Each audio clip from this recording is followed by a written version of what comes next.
Hello friends, this is Satish from LKI School of Korean Language. In this video, I am going to talk about 2026 GK's Graduate Scholarship.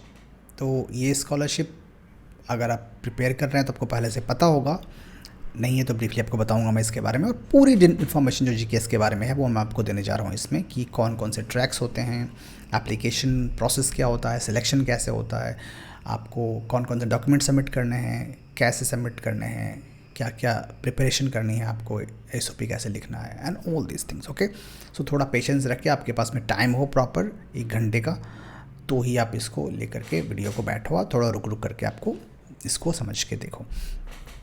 तो सबसे पहले GKS का ये जो मेरे सामने में है, ये कंप्लीट गाइडलाइंस का डॉक्यूमेंट है. ओके, ये 71 पेजेस का डॉक्यूमेंट है. आई वुड रिकमेंड कि ये डॉक्यूमेंट आपको सही तरीके से 2 बार 3 बार पढ़ना चाहिए.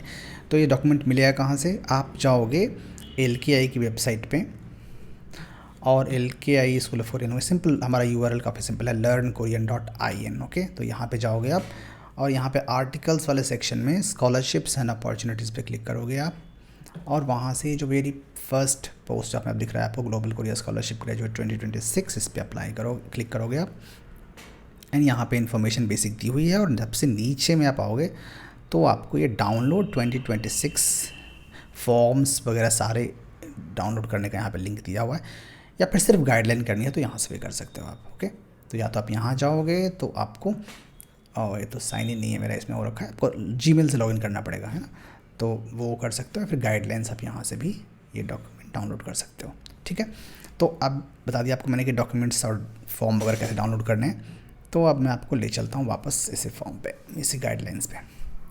तो जीकेएस का मतलब होता है ग्लोबल कोरिया स्कॉलरशिप. ये कोरिया की बेस्ट स्कॉलरशिप है और वर्ल्ड की one of the most prestigious scholarships है, जिसमें आपका कंप्लीट कॉस्ट जो स्टडी का है वो कोरियन गवर्नमेंट कवर करती है. मतलब यहाँ से इंडिया से कोरिया जाने तक की फ़्लाइट की टिकट से लेके वहाँ पढ़ाई का, लैंग्वेज ट्रेनिंग का, हेल्थ इंश्योरेंस का, आपके पूरे लिविंग एक्सपेंस का, रहने खाने सबका खर्चा से लेके वापस कंप्लीट करा के आपको इंडिया तक ड्रॉप करने का फ़्लाइट के टिकट्स का सारा इसमें कॉस्ट इंक्लूडेड, सारा कोरियन गवर्नमेंट देती है आपको. तो ये स्कॉलरशिप 2 बार आती है साल में, एक बार जनवरी फरवरी में, जो ग्रेजुएट स्कॉलरशिप है, जो मास्टर्स और PhD के लिए आती है, जो कि अभी जिसके बारे में हम बात करने जा रहे हैं, जो अभी अनाउंस हुई है जस्ट. और एक स्कॉलरशिप यही जीकेएस आती है सितंबर अक्टूबर में, जो कि अंडर ग्रेजुएट डिग्रीज़ के लिए है, जिन्होंने 12th किया है जस्ट स्कूल से और उनको BA बैचलर्स डिग्री के लिए जाना है कोरिया. वो हम सितंबर अक्टूबर में हम उसकी बात करेंगे, या फिर पहले पिछले साल की रिकॉर्डिंग आप देख सकते हैं जिसमें हमने एक्सप्लेन किया है इसके बारे में. तो ये जीकेएस जो है ये अनाउंस हो चुका है अभी.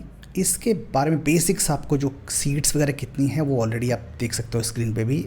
2000 सीट्स हैं टोटल पूरे वर्ल्ड के लिए. ओके, इसमें इंडिया के लिए कितनी सीट्स हैं वो सब अभी हम देखेंगे आगे. मेनली इसमें मास्टर्स डिग्री और डॉक्टरल डिग्रीज़ के लिए होता है अप्लाई, बट रिसर्च की भी कैटेगरी एक होती है, जिसमें अगर कोई 6 मंथ के लिए, 1 ईयर के लिए रिसर्च करने के लिए जाना चाहते हैं, जैसे ऑलरेडी उस फील्ड में पढ़ाई कर रहे हैं लोग या फिर प्रोफेसर्स हैं, उनके लिए है. तो मेनली जो हमारा ऑडियंस है अभी इस वीडियो का, वो है मास्टर्स डिग्री, डॉक्टरल डिग्री वाले, बिकॉज रिसर्च वालों को उनका पता होता है कैसे करना है, वो they don't need I think much explanation. So यहाँ पे आप देखोगे तो ट्रैक्स की बात हो रही है, एप्लीकेशन ट्रैक्स. तो ये जो स्कॉलरशिप, इसमें 2 एप्लीकेशन करने के प्रोसेसेस होते हैं. ट्रैक्स का मतलब 2 तरीके से अप्लाई कर सकते हो आप, एक है एम्बेसी ट्रैक, दूसरा है university track. Basic brief difference मैं आपको बताऊंगा दोनों में क्या अंतर है. दोनों के सीट्स अलग अलग हैं, देख रहे हो आप यहाँ पे. एम्बेसी ट्रैक के अंदर 800 सीट्स हैं और यूनिवर्सिटी ट्रैक के अंदर 1200 सीट्स हैं. तो एम्बेसी ट्रैक में क्या होता है कि आपके जो डॉक्यूमेंट्स हैं, आपका प्रोफाइल है, वो सबसे पहले एम्बेसी चेक करती है, कोरियन एम्बेसी जो इंडिया में है वो चेक करेगी. और उसके बाद अगर वो शॉर्ट लिस्ट कर लेते हैं आपको कि हाँ इनका अच्छा है डॉक्यूमेंट वगैरह सब कुछ, तो वो आपके एप्लीकेशन को यूनिवर्सिटी को भेजेंगे. अब यहाँ पर आपके पास ऑप्शन होता है कि आप 3 यूनिवर्सिटीज़ चूज़ कर सकते हो प्रायोरिटी पे, कि मेरा फर्स्ट प्रायोरिटी है, सेकंड है, थर्ड प्रायोरिटी है. तो तीनों में आपके एप्लीकेशन को वो फॉरवर्ड कर देंगे. अगर सेलेक्ट हो गया यहाँ पे आपका, तो नहीं हुआ तो एक में भी नहीं जाएगा आपका, यहाँ पे ही यू आर आउट. लेट से कि आपके एप्लीकेशन को 3 जगहों पे भेज दिया इन्होंने, अब तीनों में से किसी एक ने भी सिलेक्ट कर लिया आपको, तो फिर आगे वो आपके एप्लीकेशन को थर्ड राउंड में NIID जो ऑर्गेनाइजेशन है जो कंडक्ट करता है पूरी स्कॉलरशिप, उसको भेजेंगे. और फिर आपका सिलेक्शन हो जाएगा। तो टोटल 3 राउंड्स यहाँ पे 3 लेवल्स हैं जहाँ पर आपका सिलेक्शन होना है। जो यूनिवर्सिटी ट्रैक है उसमें क्या है कि आप अपनी एप्लीकेशन को एक ही यूनिवर्सिटी को भेज सकते हो, 3 का ऑप्शन यहाँ नहीं है। एक सिंगल यूनिवर्सिटी को भेजोगे बट वो एप्लीकेशन डायरेक्टली आपकी यूनिवर्सिटी तक जाएगी, बीच में कोई एम्बेसी या कुछ भी नहीं है। सीधा आप यूनिवर्सिटी को भेज दो अपने डॉक्यूमेंट्स और यूनिवर्सिटी लेगी या नहीं लेगी। अगर लेगी तो वो आपका फाइनल डिसीजन अपना भेज देगी NIIT को, और फिर NIIT डिसाइड करेगा कि आपको लेना है या नहीं लेना है। तो आपका 2 ही राउंड यहाँ पे होते हैं यूनिवर्सिटी ट्रैक में। विच वन इज़ बेटर, कोई नहीं कह सकता कि कौन सा ट्रैक बेटर है, ओके। बट एक जनरल आपको मैं आइडिया दूँ अगर, तो ये है कि अगर आपका जैसे कोई भी कैंडिडेट स्टूडेंट है तो उसके प्रोफाइल 2 तरीके से हम कह सकते हैं कि 2 होते हैं उसके। एक तो है जनरल प्रोफाइल, कि अगर आपका कोई रिज्यूम में कोई भी इंसान देखता है, चाहे वो आपकी फील्ड का हो या नहीं है, तो उसको क्या इंप्रेशन आता है, विल ही बी इम्प्रेस्ड कि ये तो बहुत स्ट्रॉन्ग कैंडिडेट है। और एक है आपका कि बहुत ही स्पेसिफिक आपका मेजर स्पेसिफिक प्रोफाइल, है ना। तो लेट्स से कि अगर कोई स्टूडेंट है एग्जांपल के लिए, उसके BA में मान लो 95% मार्क्स हैं, 12th में भी उसके 90% मार्क्स थे, उसने 5 यहाँ वहाँ ओलंपियाड और चैम्पियनशिप जीत रखी है और ये सब है, तो जनरल प्रोफाइल हम कह सकते हैं कि उस स्टूडेंट का बहुत ही स्ट्रॉन्ग है। अगर कोई देखेगा तो एक निगाह में उसको लगेगा कि बहुत ही स्ट्रॉन्ग कैंडिडेट है, ठीक है। बट वो स्टूडेंट जिस फील्ड के लिए अप्लाई कर रहा है, लेट्स से वो अप्लाई कर रहा है फिजिक्स में मास्टर्स करने के लिए या PhD करने के लिए, फिजिक्स में कितना उसका स्पेसिफिकली इंटरेस्ट है या उसका रिसर्च प्लान कितना स्ट्रॉन्ग है, वो एक किसी आम पर्सन को, इंसान को पता नहीं चलेगा। वो जो फिजिक्स का एक्सपर्ट है वही जज कर पाएगा या प्रोफेसर जज कर पाएगा कि ये उसमें कितना स्ट्रॉन्ग है ना।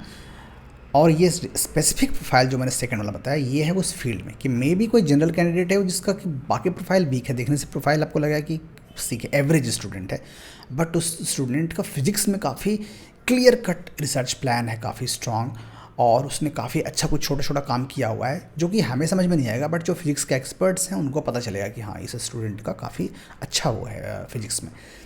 तो अगर आपका जनरल जो प्रोफाइल है वो स्ट्रॉन्ग आपको लगता है कि you can impress any normal neutral person, तो आपको एम्बेसी ट्रैक में जाना चाहिए। बिकॉज एम्बेसी ट्रैक में जो लोग आपका प्रोफाइल देखेंगे वो ज़रूरी नहीं है कि वो उस फील्ड के एक्सपर्ट हो, वो जनरल लोग हो सकते हैं कि एम्बेसी में कोई काउंसलर हैं या कोई और पर्सन एक्सपर्ट्स हैं थर्ड किसी पार्ट एरिया के, तो उनको ये समझ में आपका नहीं आएगा कि फिजिक्स में क्या आप बहुत कोई महान रिसर्च करने जा रहे हो, है ना, वो समझ भी नहीं पाए शायद। तो उस केस में यहाँ पर ही अगर उन्होंने शॉर्ट लिस्ट आपको हटा दिया लिस्ट से, तो फिर आप यूनिवर्सिटी आपका देख ही नहीं पाएगी, प्रोफाइल प्रोफेसर्स आपको देख ही नहीं पाएंगे। तो उस केस में अगर आपका जनरल प्रोफाइल स्ट्रॉन्ग है कि आपने अच्छी यूनिवर्सिटी से कहीं आपका टॉप यूनिवर्सिटी से वो किया है, तो जनरल इंप्रेशन होता है कि किसी ने दिल्ली यूनिवर्सिटी से किया है, JNU से किया है, IIT से किया है, तो उसको जनरल एक परसेप्शन है कि वो अच्छे कैंडिडेट्स होंगे, है ना। तो उस केस में आप एम्बेसी ट्रैक में अप्लाई करो। अगर आपने मान लो किसी बहुत छोटी सी यूनिवर्सिटी से किया है बट आपका काफ़ी अच्छा काम है उसमें फिजिक्स में या उस फील्ड में जो वहाँ अप्लाई कर रहे हो, तो you should choose for university track, ठीक है। ऐसा कोई रूल लिखा हुआ नहीं है, मैंने आपको अपना ओपिनियन बताया है, okay. So don't take it for take it with a pinch of salt. So ये हुए ट्रैक्स आपके। बाकी जो ये इंटरनेशनल ऑर्गेनाइजेशन, रिसर्च और R&D ग्लोबल हैं, ये जो एरियाज़ हैं ना, इनका एप्लीकेशन प्रोसेस थोड़ा सा अलग है। ये हर यूनिवर्सिटी के अपने अलग अलग प्रोसेसेस हैं, तो उसके बारे में आपको जाके एक बार यूनिवर्सिटी की साइट पे आपको देखना चाहिए कि उनका R&D में किस किस एरिया में दे रहे हैं वो स्कॉलरशिप, और आप उनके डिपार्टमेंट्स को कांटेक्ट करोगे तो इन फील्ड्स में आपको प्रॉपरली वो गाइड करेंगे, है ना। बिकॉज इनमें ज़्यादा थोड़ा फोकस उनका रहता है लेने का अच्छे कैंडिडेट्स को, तो यूनिवर्सिटी वाले प्रॉपर गाइड करेंगे। ये जो मोस्ट ऑफ द स्टूडेंट्स हमारे यहाँ जो वीडियो देख रहे हैं, शायद वो जनरल कैटेगरी में या फिर RGKS में अप्लाई करेंगे। तो आई विल एक्सप्लेन कि जनरल RGKS क्या है ये। तो अभी आते हैं यहाँ पे कि इसमें कौन कौन से यूनिवर्सिटीज़ में हम अप्लाई कर सकते हैं, है ना। एम्बेसी में करना है तो एम्बेसी तो पता है आपको कि इंडियन एम्बेसी, इंडिया में जो कोई एम्बेसी वहाँ के थ्रू ही जाएगा सारा। बट यूनिवर्सिटी ट्रैक में हम कहाँ से किस यूनिवर्सिटी को भेज सकते हैं एप्लीकेशन, तो प्रॉपर एक लिस्ट अवेलेबल है इसकी। तो यहाँ पे आप देखोगे लिस्ट में, तो टाइप A और टाइप B 2 तरह की यूनिवर्सिटीज़ हैं, ठीक है। टाइप A में यूनिवर्सिटीज़ जो हैं, जो वहाँ के popular already in demand university है जिनका अच्छी रैंकिंग है ना, तो सभी लोग जनरली अप्लाई करना चाहते हैं टाइप A में ही। तो ये थोड़ी छोटी यूनिवर्सिटीज़ जो हैं, थोड़े छोटे शहरों में जो हैं, उनको प्रमोट करने के लिए इन्होंने रूल बनाया है कि जब आप अप्लाई करते हो एम्बेसी ट्रैक के थ्रू, 3 यूनिवर्सिटी चूज़ करते हो, तो उसमें से कम एक यूनिवर्सिटी टाइप बी से होनी चाहिए। आप तीनों टाइप बी से ले सकते हो, बट एक तो मिनिमम होनी ही चाहिए। और यहाँ पे ध्यान रखो आपकी, अगर आप सारी यूनिवर्सिटी या 2 यूनिवर्सिटी ले रहे हो बिल्कुल टॉप वाली, जैसे सियोल नेशनल यूनिवर्सिटी ले लेते हो, यॉन से ले लेते हो, तो आपके चांसेस कम रहेंगे, क्योंकि ये इनमें बहुत कंपटीशन है। काइस्ट में, एसएनयू में, जो भी बड़ी यूनिवर्सिटीज़ वहाँ की हैं उनमें कंपटीशन भी उतना ही है। तो मैं तो सजेस्ट करूँगा कि एक ले सकते हो यहाँ से, बाकी 2 आप टाइप बी से ही लो, है ना। तो ये हुआ एम्बेसी ट्रैक के थ्रू करने पे। जब आप डायरेक्टली करते हो तो आपको चूज़ ही एक ही करना है, राइट। तो उस केस में फिर और भी मुश्किल हो जाता है कि एक ही चूज़ करना, तो करें कौन सा। तो उसलिए उन्होंने यहाँ पे जो ट्रैक्स दिए हैं वो दिया है जनरल और आरजीकेएस, है ना। तो जनरल में अगर अप्लाई कर रहे हो तो 160 सीटें हैं, वो कहीं भी कर सकते हो। आप टाइप ए में कर सकते हो, टाइप बी में कर सकते हो, यू कैन चूज़ एनीवन। आरजीकेएस में है कि आपके पास रीजनल जीकेएस, इसका मतलब होता है मतलब रीजनल यूनिवर्सिटी से अप्लाई कर रहे हो, तो आरजीकेएस में आप करो अप्लाई, तो वो आपकी सीट्स थोड़ी ज़्यादा हैं, यहाँ देख रहे हो आप, है ना। तो थोड़ा प्रमोट कर रहे हैं वो रीजनल यूनिवर्सिटीज़ में अप्लाई करने को। तो ये लिस्ट है यूनिवर्सिटीज़ की। उसके बाद में अब हम आते हैं कि कैसे कैसे अप्लाई, कौन से ट्रैक के थ्रू क्या कर सकते हैं। तो पहला तो आपको मैं बेसिक प्रोसेस बता दूं कि एम्बेसी ट्रैक का एप्लीकेशन प्रोसेस जो होगा उसमें बहुत मेजर डिफरेंस है एम्बेसी ट्रैक और यूनिवर्सिटी ट्रैक में। एम्बेसी ट्रैक में जब अप्लाई करते हो आप, तो आप अप्लाई करते हो ऑनलाइन, studyinkorea.go.kr करके, वो इसमें लिखा हुआ होगा नीचे में URL। और स्टडी इन कोरिया अगर आप गूगल पे सर्च करोगे तो उसमें भी आ जाएगा आपको। तो वहाँ जाके आपका ऑनलाइन एप्लीकेशन फिल होगा, वहीं पे सारे डॉक्यूमेंट्स आपके अपलोड होंगे। और फिर एक बार जब आपका सिलेक्शन हो जाए फर्स्ट राउंड में, तो फिर सेकंड राउंड में आपको पूरा प्रिंटेड और जो भी डॉक्यूमेंट्स हैं वो लगा रख के एनवेलप में और भेजने पड़ेंगे कोरिया पोस्ट से। बट अगर आप यूनिवर्सिटी ट्रैक से अप्लाई करते हो तो आपको फर्स्ट राउंड में ही सारे डॉक्यूमेंट्स का पैकेट बना करके बाई पोस्ट यूनिवर्सिटी को भेजना पड़ेगा, ऑनलाइन प्रोसेस नहीं होगा इसमें। Okay, so embassy track is completely online first round में, this is completely offline by post. तो यहाँ जैसे मैंने बताया आपको कि आप जब अप्लाई करते हो एम्बेसी के थ्रू तो आपको 3 यूनिवर्सिटी चूज़ करने का ऑप्शन रहता है, जिसमें से 1 must be from type B. Okay, तो टाइप ए टाइप बी दोनों मिक्स करके आपको करना होता है। जब आप यूनिवर्सिटी ट्रैक से अप्लाई करते हो तो जनरल में आपके पास ऑप्शन है कि दोनों में से कोई भी चूज़ कर सकते हो। आरजीकेएस में आपके पास ऑप्शन है कि सिर्फ टाइप बी ही चूज़ कर सकते हो, टाइप ए नहीं चूज़ कर सकते। रिसर्च वगैरह में है कि कोई भी कर सकते हो। आर&डी वगैरह में फिक्स यूनिवर्सिटीज़ हैं कि ये यूनिवर्सिटीज़ में आर&डी ऑप्शंस हैं, इनके साइड पे जाके आप, मैं रिकमेंड करूँगा कि आप नोटिस देखो अगर आपको आर&डी और ग्लोबल नेटवर्क वगैरह को एक्सप्लोर करना है तो। अब हम आते हैं कोटा पे। तो इंडिया के लिए जो कोटा हमारा है एम्बेसी ट्रैक के अंडर में, वो यहाँ पे आते हैं आई थिंक 26 समथिंग, हाँ 26 सीट्स हैं इंडिया के लिए एम्बेसी ट्रैक में, और 47 समथिंग यूनिवर्सिटी ट्रैक के अंदर में है। हाँ 47, 5 जनरल में और ये आरजीकेएस में। तो क्लियरली दिख रहा है कि आरजीकेएस ज़्यादा सही उसमें चांसेस हैं, राइट, क्योंकि उस सीट्स भी ज़्यादा हैं और ओवरऑल आपको मैंने भी रिकमेंड कर, वो आप प्रमोट कर रहे हैं इस यूनिवर्सिटीज़ को, तो चांसेस भी ज़्यादा हैं इसमें। उसके बाद हम आते हैं, ये रिसर्च वालों के लिए है, इनके मैं रिकमेंड, ये मोस्टली ये साइंस फील्ड्स में होते हैं, आर&डी और ये सब जो ग्लोबल वाले ये हैं, या फिर पेपर भी उसमें कल्चर या फिर मैनेजमेंट वगैरह में भी हो सकते हैं। जैसे यहाँ पे देखें आप तो इनके बारे में मैं रिकमेंड करूँगा कि आप यूनिवर्सिटी के साइड पे जाके थोड़ा डिटेल में देखो, क्योंकि हर यूनिवर्सिटीज़ का इसमें अलग होगा प्रोसेस और इसमें कम ही यूनिवर्सिटीज़ हैं, राइट। सो इनकी साइड पे जाके आप चेक कर सकते हो अगर आपका इंटरेस्ट है इन फील्ड्स में पढ़ाई करने में तो। उसके बाद आते हैं कि एलिजिबिलिटी बिल। एलिजिबिलिटी क्राइटेरिया बहुत ही सिंपल है। पहला तो ये है कि आप कहीं कोरियन, मतलब इंडियन सिटीज़न होने चाहिए प्रॉपरली, ओके, मतलब या फिर मैं इंडियन लोगों के लिए बना रहा हूँ तो इंडियन सिटीजन होने चाहिए, बाकी कोरियन सिटीजन नहीं होने चाहिए, कोरियन आपके पेरेंट्स नहीं होने चाहिए। और आपका जो, अगर आप बैचलर्स डिग्री मास्टर्स के लिए अप्लाई कर रहे हो तो आपके पास बैचलर्स डिग्री होनी चाहिए, आप पीएचडी के लिए कर रहे हो तो मास्टर्स डिग्री होनी चाहिए। ओके, ये प्रोसेस है। और अगर आपके पास सर्टिफिकेट डिग्री अभी नहीं है बट आप फाइनल सेमेस्टर में हो और आपको लगता है कि आप 31 जुलाई तक आपके पास डिग्री आ जाएगी तो भी अप्लाई आप कर सकते हो। बट अगर 31 तक नहीं आई आपके हाथ में डिग्री तो आपका एप्लीकेशन कैंसिल हो जाएगा, मतलब हो भी गया सिलेक्शन आपका तो भी कैंसिल कर देंगे वो। तो आप तभी अप्लाई करो जब आप श्योर हो कि इस समय तक आपके पास डिग्री आ जाएगी। अगर आपके पास में प्रोविजनल सर्टिफिकेट भी आ गया तो भी ठीक है, मतलब ओरिजिनल सर्टिफिकेट कई बार देर से आता है, उसकी ज़रूरत नहीं है। प्रोविजनल भी आ गया कि कंप्लीटेड हो गई आपकी डिग्री, फाइनल्स मार्क्स आपके आ गए हैं, तो फाइन। तो ये आपका एलिजिबिलिटी है, बाकी कोई एलिजिबिलिटी नहीं है। कोरियन आपको आनी चाहिए ऐसा कोई ज़रूरी नहीं है, आएगी तो प्लस पॉइंट है, नहीं आती है तो भी कोई ज़रूरत नहीं है। कोई टॉफल आइल्स की ज़रूरत नहीं है। बेसिक क्राइटेरिया सिंपल ही है, आपके पास बैचलर्स डिग्री या मास्टर्स डिग्री होनी चाहिए।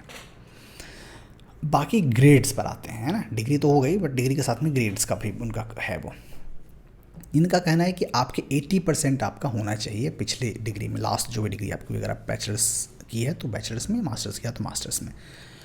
और अगर परसेंटेज में नहीं तो अगर आपका CGPA चल रहा है आपका सिस्टम, तो ये होना चाहिए 4 के स्केल पे इतना, 4.3 के स्केल पे। 4 तरह के स्केल को ये एक्नॉलेज रिकॉग्नाइज करते हैं, 4 स्केल, 4.3, 4.5 और 5, या फिर 100% वाला वो।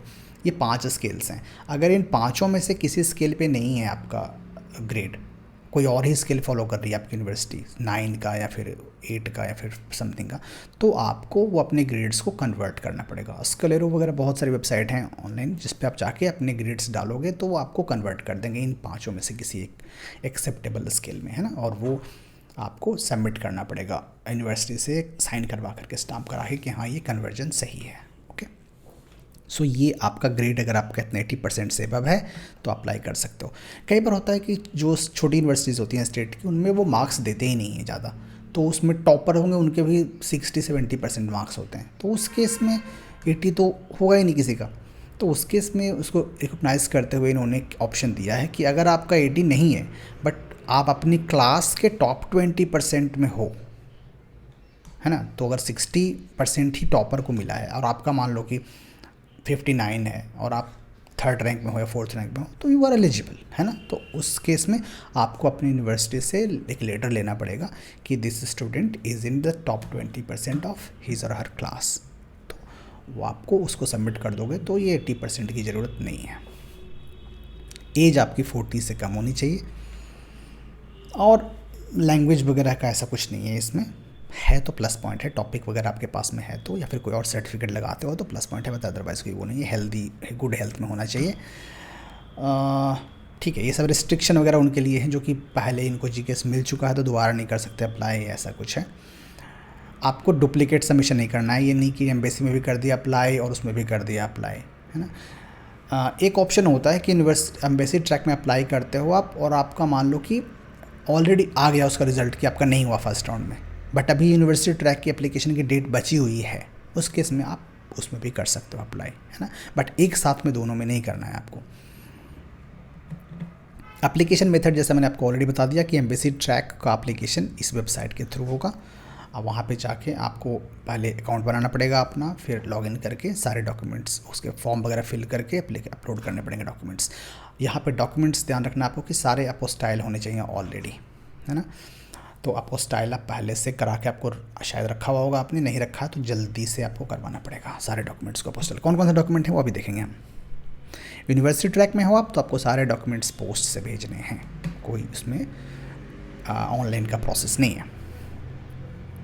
अगर आप यूनिवर्सिटी ट्रैक से अप्लाई कर रहे हो तो इसमें इन्होंने दिया है कि कई बार यूनिवर्सिटीज़ के कुछ अलग डॉक्यूमेंट्स भी मांगती हैं। जनरल जो क्राइटेरिया है, जो डॉक्यूमेंट्स चाहिए वो तो हैं ही, कई बार किसी एक यूनिवर्सिटी का या डिपार्टमेंट का अपना अलग भी कुछ हो सकता है नीट, तो उसमें इसलिए आप हमेशा एक बार यूनिवर्सिटी ट्रैक से अप्लाई कर रहे हो तो एक बार यूनिवर्सिटी की साइट पर जाके भी देख लेना चाहिए, कुछ और तो नहीं मांग रहे हैं वो एडिशनल डॉक्यूमेंट्स। और उसके बाद हम आते हैं मेन डॉक्यूमेंट्स पे, क्या क्या डॉक्यूमेंट देने हैं। तो जब आप जाओगे अप्लाई करोगे ऑनलाइन या ऑफलाइन, डॉक्यूमेंट्स तो सेम ही लगने हैं ना। एक में बस है कि ऑनलाइन जाएगा, एक में कि आप ऑफलाइन प्रिंट करके भेजोगे। तो एप्लीकेशन फॉर्म्स, है ना, एप्लीकेशन फॉर्म भी आपको वहाँ से जहाँ से बताया की जाएगी साइट से आपको डाउनलोड हो जाएगा। इस तरह का डॉक्यूमेंट होगा, मैं आपको दिखा देता हूँ एक बार। ये एप्लीकेशन फॉर्म है हमारा GKS का, ठीक है। तो मैं आपको इसी में दिखा दूँ, इसमें भी लिस्ट दी हुई है डॉक्यूमेंट्स की, तो मैं इसको यहाँ से दिखाता हूँ आपको। तो एप्लीकेशन फॉर्म आप अगर ऑनलाइन अप्लाई कर रहे हो तो आप ऑनलाइन फिल करोगे, और पर्सनल स्टेटमेंट आपका होना चाहिए, और आपका स्टडी प्लान होगा, और आपका रिसर्च प्रपोजल जो रिसर्च के लिए उनका है, ये आपके लिए नहीं है एलिजिबल, इसमें वो एप्लीकेबल नहीं है इसमें। Let me take you to the back to the PDF वाला document, I think it will be easy to annotate. तो application form, personal statement, study plan, ये 3 तो करने ही करने हैं सबको ही। अगर आप ऑनलाइन कर रहे हो तो सिस्टम में ही फिल हो जाएगा, ऑफलाइन कर रहे हो तो आपको प्रिंट करके और साइन वाइन करके भेजना पड़ेगा। लेटर ऑफ रिकमेंडेशन चाहिए आपको एक, जो कि आपको बताऊंगा मैं कैसे करना है। लेटर ऑफ रिकमेंडेशन आपको एप्लीकेशन फॉर्म में ही, यहाँ पे आप जाओगे नीचे देखोगे तो एक फॉर्मेट दिया हुआ है, ये तो एप्लीकेशन फॉर्म हुआ, इसमें ही जाओगे आप तो इसमें फॉर्म 2 में पर्सनल स्टेटमेंट आपको यहाँ भरना है, और एसओपी स्टडी प्लान यहाँ भरना है, और रिसर्च प्रपोजल तो हमारे लिए नहीं है अगर आप नहीं कर रहे हो तो। रिकमेंडेशन लेटर का ये फॉर्मेट, तो इस पेज को, जो पेज है ये पहला वाला, इसको आपको प्रिंट कर लेना है, ठीक है। और प्रिंट, ये मैं बोल रहा हूँ ऑनलाइन वालों के लिए, प्रिंट कर लेना। प्रिंट करके जो भी रिकमेंड कर रहे हैं आपको, जो प्रोफेसर आपके हैं या फिर डीन हैं या जो प्रिंसिपल हैं, उनको आपको ये पेज दे देना है कि सर या मैडम आप इसको फिल कर दीजिए। तो अपना नाम भरेंगे, वो अपना इंस्टीट्यूशन का नाम भरेंगे, बाकी टाइटल वगैरह सब कुछ भरेंगे इसमें वो, फिर उनसे ये आप भरवा के ले लो। इसमें रिकमेंडेशन नहीं है, इसमें बस उनका नाम पता सब कुछ है, ठीक है। और ये लेके आपको इसका स्कैन कॉपी अपलोड करना है। अगर आप मतलब उस यूनिवर्सिटी ट्रैक में अप्लाई कर रहे हो तो फिर आपको सीधा उनके पास जाना है और बोलना है कि सर मैडम ये तो फॉर्म आप भरो, या साथ में अपना आप एक पेज अलग पेज में रिकमेंडेशन भी लिख के उसको एनवेलप में सील करके अपना ऊपर में स्टाम्प और साइन करके दे दो, और उसको खोलना नहीं है, वो पैक्ड कॉन्फिडेंशियल रहता है। उसको अपने बाकी डॉक्यूमेंट्स के साथ में ही लगा के आपको भेज देना है, ठीक है। तो जैसे इसमें लिखा हुआ ऑलरेडी कि कंप्लीट करने के बाद कैसे डेट सिग्नेचर वगैरह लिख करके आपको सील पैक करके दे देना है। तो ये आपका हुआ रिकमेंडेशन लेटर का प्रोसेस। ये सब आपका एप्लीकेबल नहीं है नॉर्मल उसमें। वापस चलते हैं हम अपने गाइडलाइंस पे।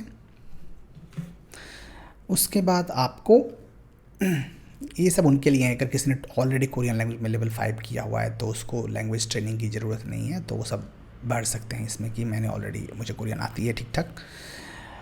ये एग्रीमेंट, मेडिकल असेसमेंट, ये सब आपको ऑनलाइन अवेलेबल होगा, उसको फिल करना है, नहीं और नहीं तो एप्लीकेशन फॉर्म में दिए हुए हैं इस अपेंडिक्स में, तो वो सब आपको प्रिंट करके फिल कर देना है। ये सब तो बेसिक डॉक्यूमेंट्स हैं आपको देने हैं। अब आते हैं आपके अपने डॉक्यूमेंट्स पे। तो आपके अपने डॉक्यूमेंट्स में आपको अपना जो बैचलर्स या मास्टर्स डिग्री का ग्रेजुएशन सर्टिफिकेट है वो, या फिर प्रोविजनल सर्टिफिकेट, या फिर एक्सपेक्टेड ग्रेजुएशन का अगर आपका जुलाई तक आने वाला है तो आपको एक लिखवाना पड़ेगा अपनी यूनिवर्सिटी से कि हाँ ये स्टूडेंट फाइनल सेमेस्टर में है और इनका ग्रेजुएशन 31 जुलाई तक हो जाएगा, वो आपको सर्टिफिकेट सबमिट करना पड़ेगा। और अपनी ट्रांसक्रिप्ट मतलब जो सारे सेमेस्टर्स का एक्यूमुलेटेड जो होता है वो एक जगह पे सारा उसका मार्कशीट्स आपकी होती हैं वो, अगर ये नहीं है तो अलग अलग सेमेस्टर की है मार्कशीट्स तो वो भी लगा सकते हो। बैचलर्स की अगर मास्टर्स के लिए कर रहे हो तो पीएचडी के लिए करो तो मास्टर्स के सेम, ठीक है। 2 चीज़ें हुई हैं आपकी। और ये चीज़ें जितनी भी मैं बता रहा हूँ इस वाले इसमें कैटेगरी में, ये सारी आपकी अपोस्टाइल होनी चाहिए। अपोस्टाइल करना है आपको प्रॉपरली। अपोस्टाइल का मतलब है कि आपको गूगल पे सर्च करोगे, गूगल मैप्स पे अपोस्टाइल एजेंसी, तो आपको बहुत सारी एजेंसीज मिल जाएंगी जो ये काम करवाती हैं। आपको डॉक्यूमेंट्स को अपने ओरिजिनल डॉक्यूमेंट मांगते हैं आइडियली NIIT वाले, बट ओरिजिनल डॉक्यूमेंट आपको पता है इंडिया में दोबारा इशू नहीं होते इजीली। तो आपको क्या करना है कि अपने जो भी डॉक्यूमेंट्स ये हैं एजुकेशनल, उनका फ़ोटोकॉपी कराना है और कलर फ़ोटोकॉपी करवा लो और उसको करा लो नोटराइज्ड, है ना। नोटराइज जनरली एक एजेंसी वाले ही करवा देंगे आपको। तो ये क्या करेंगे कि उसको नोटराइज़ करा करके और फिर नोटराइज वाले पर अपोस्टाइल हो जाएगा आपका वो, है ना। तो पर डॉक्यूमेंट वो कुछ चार्ज लेते हैं, वो करके आपको 5 दिन 7 दिन में दे देंगे। और फिर उस डॉक्यूमेंट को अपोस्टाइल को आपको सबमिट करना है या फिर उसकी फ़ोटो लेके स्कैन करके अपलोड करना है। तो आपका मार्कशीट और सर्टिफिकेट, उसके अलावा आपको देना है अपना और आपके पेरेंट्स का प्रूफ ऑफ सिटीजनशिप। प्रूफ करना है कि आप इंडियन हो, मतलब कोरियन नहीं हो। तो उसके लिए बेस्ट तो बोलते हैं बर्थ सर्टिफिकेट, आप अपना लगा सकते हो, और पेरेंट्स का पासपोर्ट है या फिर आपका पासपोर्ट है, दैट इज़ द बेस्ट। तीनों का पासपोर्ट लगा दो, पेरेंट्स का और आपका अपना, या फिर अपना बर्थ सर्टिफिकेट और पेरेंट्स का पासपोर्ट। अगर नहीं है ये चीज़ें, बर्थ सर्टिफिकेट या पासपोर्ट, तो आप वोटर ID भी लगा सकते हो, है ना। तो वोटर ID अगर लगाते हो तो आपको अपोस्टाइल कराना पड़ेगा। अगर पासपोर्ट लगा रहे हो तो अपोस्टाइल की ज़रूरत नहीं है, बिकॉज पासपोर्ट पूरे वर्ल्ड में वो चलता है, वो एक्सेप्टेड डॉक्यूमेंट है। बर्थ सर्टिफिकेट, वोटर ID ये सब अगर लगाते हो आप तो आपको अपोस्टाइल करना पड़ेगा। वो आधार वगैरह नहीं चलेगा, आधार, पैन कार्ड या फिर कोई और ID आपका नहीं चलेगा, सिर्फ आपका वोटर ID या पासपोर्ट ही रिकमेंड करेंगे हम।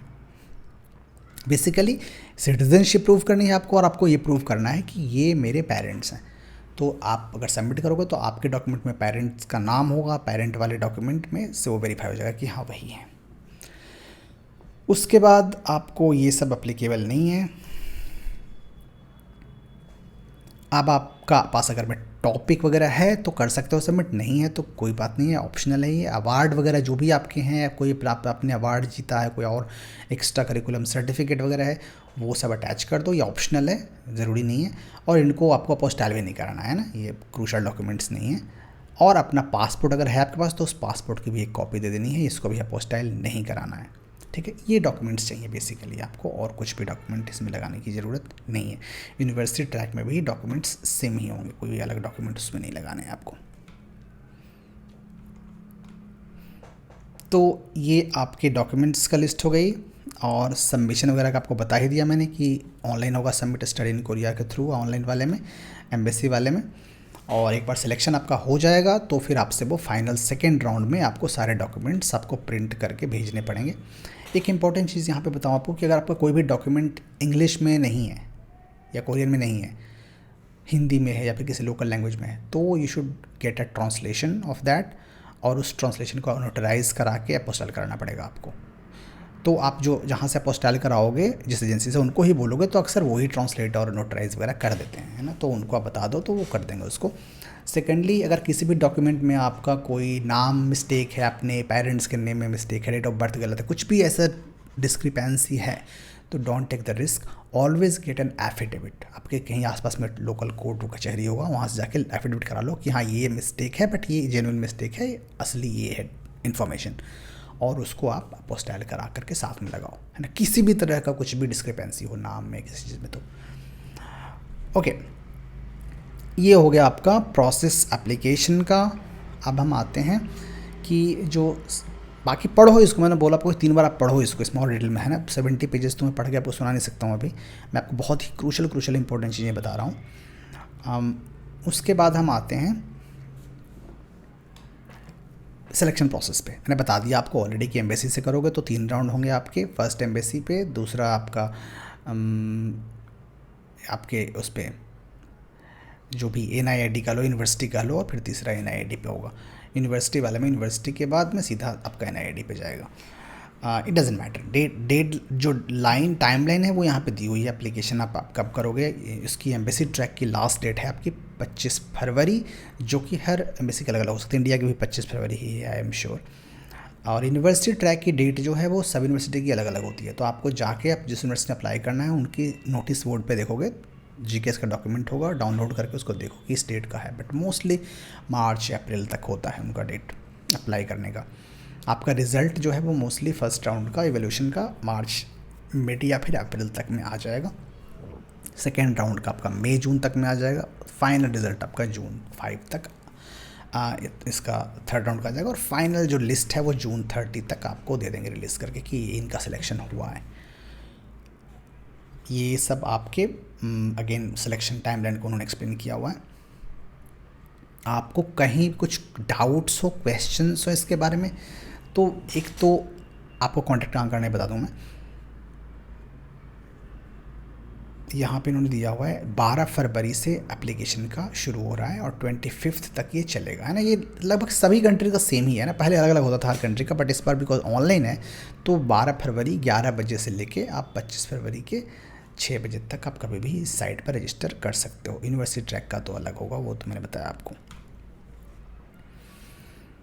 हाँ, बाकी मैं बोल रहा था कॉन्टैक्ट का, है ना, तो ये चीज़ें बाकी पढ़ना आप एक बार कि सारे डॉक्यूमेंट्स जो भी आप लगा रहे हो, अटैच कर रहे हो, तो उनके कॉर्नर पे उनका नाम लिख देना कि कौन सा डॉक्यूमेंट है वो, है ना। तो बैचलर सर्टिफिकेट तो वहाँ पे लिख दो आप कॉर्नर पे, मार्कशीट है तो वो लिख दो आप, और सभी A4 साइज़ में होने चाहिए आपके, या फिर लेटर साइज़ में होने चाहिए डॉक्यूमेंट्स। अगर लार्जर हैं तो फोल्ड कर दो, और अगर उससे छोटे हैं तो उसको A4 साइज़ पे आप रख के उसका ले सकते हो, नोटराइजेशन फ़ोटोकॉपी करा सकते हो। हाँ, अब लास्ट में आपका ये सब है, टॉपिक टॉफल वगैरह का कुछ एक्स्ट्रा पॉइंट मिलता है, वो सब दिया हुआ है। बाकी इम्पोर्टेंट जो है वो है कॉन्टैक्ट डिटेल्स, वो इसमें सबसे एंड में आपका दिया हुआ है। तो इन इन इस नंबर पे आप कर सकते हो कॉन्टैक्ट gksniid@korea.kr, या फिर आपकी जो यूनिवर्सिटी जहाँ अप्लाई कर रहे हो वहाँ पर जब देखोगे तो आप उनका अलग से ईमेल एड्रेस होगा जीकेएस के लिए, उस यूनिवर्सिटी के डिपार्टमेंट, उसका हर डिपार्टमेंट का भी अलग होता है, कई बार पूरी यूनिवर्सिटी का एक होता है, तो उनको आप भी कर सकते हो कॉन्टैक्ट, या फिर आपका डिपार्टमेंट जहाँ अप्लाई कर रहे हो उनको भी आप भेज सकते हो मेल की मैं जीकेएस में अप्लाई कर रहा हूँ या कर रही हूँ और मुझे ये क्वेश्चन है, तो वो भी आपको हेल्प करेंगे। ये ग्रेड कन्वर्जन का उन्होंने दिया हुआ है, इसको फॉलो कर सकते हो, या फिर आप स्कोलेरो वगैरह जो वेबसाइट हैं उनको वहाँ से निकाल सकते हो। ये तो एक ओवरऑल डिटेल आपको मैंने सारी इसकी दे दी है, बाकी कुछ छोटी छोटी चीज़ें हैं कि कैसे करना है वो मैं आपको और छोटी छोटी वीडियोस बना के कोशिश करूँगा देने की। बाकी बहुत ही क्रूशल एक लास्ट में मैं आपको बताना चाहूँगा मेनली कि एप्लीकेशन वाले डॉक्यूमेंट में उसमें क्या क्या चीज़ों का आपको ध्यान रखना है एप्लीकेशन फिल करते समय में। सबसे पहला जो सबसे इम्पोर्टेंट डॉक्यूमेंट आपके पूरे एप्लीकेशन का है वो है आपका पर्सनल स्टेटमेंट और स्टडी प्लान। तो इसको बहुत अच्छे से, आई होप बेहतर जो अच्छे कैंडिडेट हैं उन्होंने ऑलरेडी लिख के रखा होगा, इसको अब तक वेट नहीं करेंगे वो, बट अगर नहीं लिखा है आपने तो इट्स हाई टाइम कि आप थोड़ा सा कुछ दिनों का समय देके इसको अच्छे से लिखो। आप इसमें ऑलरेडी उन्होंने हिंट्स दे रखे हैं कि what they want from you, है ना। तो आपको अपने पर्सनल स्टेटमेंट में अपना एजुकेशनल बैकग्राउंड लिखना है, आपके क्या एक्सपीरियंसेस रहे हैं, एक्सपीरियंस मतलब कि जो रिलेट कर, जो आपका लिंक हो, इससे कुछ बन पाए रिलेवेंस आपके जहाँ अप्लाई कर रहे हो, जिस यूनिवर्सिटी में जिस मेजर के लिए, है ना कुछ आपको उससे रिलेटेड कुछ है एक्सपीरियंस जो प्रूव करता है कि आप बहुत ही मोटिवेटेड कैंडिडेट हो, बहुत ही आपके अंदर कुछ कैपेबिलिटी है, परसिवियरेंस है, उन क्वालिटीज़ को जो करता है हाईलाइट, वो एक्सपीरियंसेस शेयर कर सकते हो इसमें आप। कोई भी पर्सन्स या इवेंट्स जिन्होंने आपको बहुत इन्फ्लुएंस किया है, या फिर कोई और आपने कुछ अचीवमेंट हासिल की है उसके बारे में लिख सकते हो। तो बेसिकली अपने अपने आप को, अपने जो भी आपकी क्वालिटीज़ हैं, प्लस पॉइंट्स हैं, स्ट्रेंथ्स हैं, उनको हाईलाइट करना है इसमें आपको, ठीक है। इसमें वर्ड लिमिट्स इन्होंने दी हुई हैं कि 17,000 कैरेक्टर्स से ऊपर नहीं होना चाहिए। तो एक बार आप लिखने के बाद में ऑप्शन रहता है एमएस वर्ड में या गूगल शीट वगैरह में भी कि आप काउंट कर सकते हो कितने कैरेक्टर्स हैं, बट आइडियली आप कोशिश करो कि 1 पेज 1.5 पेज मैक्सिमम, उससे ज़्यादा नहीं होना चाहिए। और फिर उसके बाद में आपको एक पेज पे स्टडी प्लान लिखना है, जिसमें कि आपको बेसिकली लिखना है कि आप उस यूनिवर्सिटी में क्यों पढ़ना चाहते हो या उस मेजर को क्यों पढ़ना चाहते हो, क्या आपका उसके पीछे मोटिवेशन है और क्या आपका प्लान है आगे अपने उसको लेकर के। एक तो अपने मेजर को लेकर भी लिखना है और साथ में अपने कोरियन लैंग्वेज की स्टडी को लेकर के भी, कि कोरियन और इंग्लिश आपकी जो है वो कैसी है, या अगर अच्छी नहीं है तो आप कैसे उसको अच्छा करोगे, कोरिया में रहते हुए कोरियन लैंग्वेज अपनी कैसे इम्प्रूव करोगे, और बाकी अपने मेजर को कैसे करोगे। तो बेसिक आपको ओवरऑल स्टडी को लेकर क्या प्लान है और कैसे आपकी स्टडी जो है, क्यों आपको स्कॉलरशिप दें वो, how will it impact the world और सोसाइटी, वो आपको यहाँ पे लिखना है। बहुत ज़्यादा आपको लिटरेरी और लच्छेदार भाषा का यूज़ करने की ज़रूरत नहीं है, सिंपल प्लेन इंग्लिश में, बट वो सिंसियर होना चाहिए और वो इम्पैक्टफुल होना चाहिए। वो लगना चाहिए कि हाँ ये पर्सन वाकई में मोटिवेटेड है इस चीज़ को लेकर के, वो दिखना चाहिए, है ना, बहुत ज़्यादा उस पर। और इसको हमेशा लिखने के बाद में आप कम से कम 2-3-4 लोगों से रिव्यू करवाओ उस डॉक्यूमेंट्स को, उनको, और उनसे प्रॉपर ऑनेस्ट फीडबैक लो कि क्या आपको लगता है कहाँ पर, और उसके बाद उसको बार बार आपको रिफ़ाइन करके अल्टीमेटली फाइनल जो आपका वर्जन आता है उसको आपको सबमिट करना चाहिए। बाकी एप्लीकेशन फॉर्म को अगर आप देखोगे तो इसमें बेसिक इन्फॉर्मेशन ही सारी हैं, कुछ अलग नहीं है इसमें। कौन से ट्रैक से अप्लाई कर रहे हो वो चूज़ करना है, जनरल कर रहे हो, आरजीकेएस कर रहे हो, आपकी डिग्री कौन सी किसके लिए अप्लाई कर रहे हो, सब्जेक्ट कौन से कैटेगरी में कर रहे हो। तो ये जब भी आप जाओगे उस पर जो आपको बताया मैंने कि LKI की साइट से डाउनलोड करोगे डॉक्यूमेंट्स, तो उसमें गाइडलाइन तो है ही, एप्लीकेशन फॉर्म तो है ही, साथ में यूनिवर्सिटीज़ की अलग अलग लिस्ट्स हैं उसमें, जिसमें कौन कौन से यूनिवर्सिटीज़ के कौन कौन से सब्जेक्ट्स हैं, वो किस कैटेगरी में आते हैं, वो सब आपको उसमें दिया हुआ है। तो उसको फॉलो करके हुए आपको करना है ना। तो अगर आप अप्लाई कर रहे हो, मान लो एग्जाम्पल के लिए यॉन्से में, और यॉन्से में कर रहे हो आप अप्लाई हिस्ट्री मेजर के लिए, तो आपको देखना हो जाएगा कि वहाँ पे हिस्ट्री सोशल साइंसेज में आता है या ह्यूमैनिटीज़ में आता है या किस में आता है ना। तो वो हर यूनिवर्सिटी का अलग अलग कैटेगरी होती है ये। तो आप उस यूनिवर्सिटीज़ का डॉक्यूमेंट वहाँ से डाउनलोड करोगे, उसी जो LKI का लिंक है उससे, और उसके अकॉर्डिंग आपको ये चीज़ें फिल करनी है। यहाँ पे अपना आप फैमिली नेम, सरनेम डालोगे, यहाँ पे अपना आप जो नेम है वो डालोगे, फ़ोटो लगाओगे, जनरली तो अपलोड होगा ये एम्बेसी ट्रैक में, यूनिवर्सिटी ट्रैक में आपको चिपकाना पड़ेगा सारा कुछ। बाकी डेट ऑफ बर्थ आपका, year month day, gender, application उसका आपका सिटीजनशिप नहीं है वो करना होगा नो। आपका एड्रेस, आपका 3 जो चॉइसेस हैं बेसिक ट्रैक में। अगर आप यूनिवर्सिटी ट्रैक में अप्लाई करो तो सिर्फ एक ही चॉइस आप दोगे इसमें, बाकी दोनों खाली रहेंगे। यहाँ पे ध्यान रखना है कि 3 चॉइस का मतलब ये नहीं है कि तीनों अलग अलग यूनिवर्सिटी और तीनों अलग अलग डिपार्टमेंट कर लो आप। That will make your application very weak, कि आपने एक यूनिवर्सिटी में फिजिक्स के लिए अप्लाई किया और दूसरे में केमिस्ट्री के लिए, तीसरे में बायोलॉजी के लिए।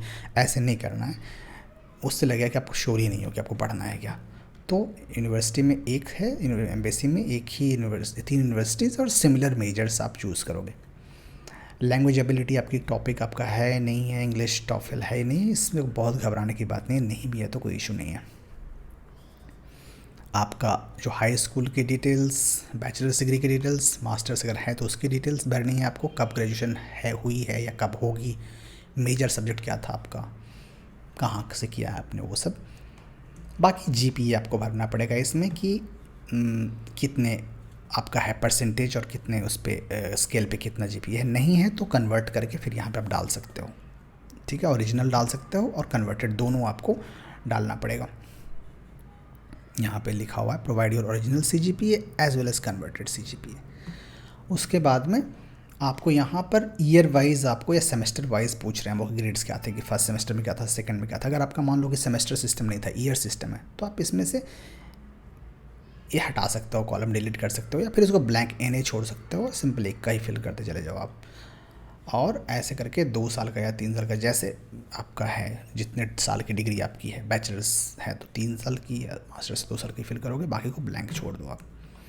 कुछ और आपको यहाँ लिखा हुआ ऑलरेडी कि if you need you can modify the columns, तो कॉलम्स को अपने अकॉर्डिंगली आप मर्ज कर सकते हो, हटा सकते हो, जैसा आपको, इट डजेंट मैटर, है ना। कोई अल्टीमेटली वो ह्यूमन चेक करते हैं, तो ऐसा कोई इशू नहीं है। बाकी कोई और स्कॉलरशिप आपको मिली हो, कोई अवार्ड्स मिले हों, ये सब चीज़ें, कोरिया कभी गए हो आप, उन सब चीज़ों को, ये बहुत जनरल इन्फॉर्मेशन है, कोई बहुत आपको रिकमेंड कौन कर रहे हैं, उनका नाम, पोजीशन, सब कुछ देना है आपको और साइन करना है, ठीक है। बाकी कोई और डाउट हो आपको तो आप ऑलवेज पूछ सकते हो उसमें कमेंट्स में, and I will try my best to help you. So wish you all the very best everyone.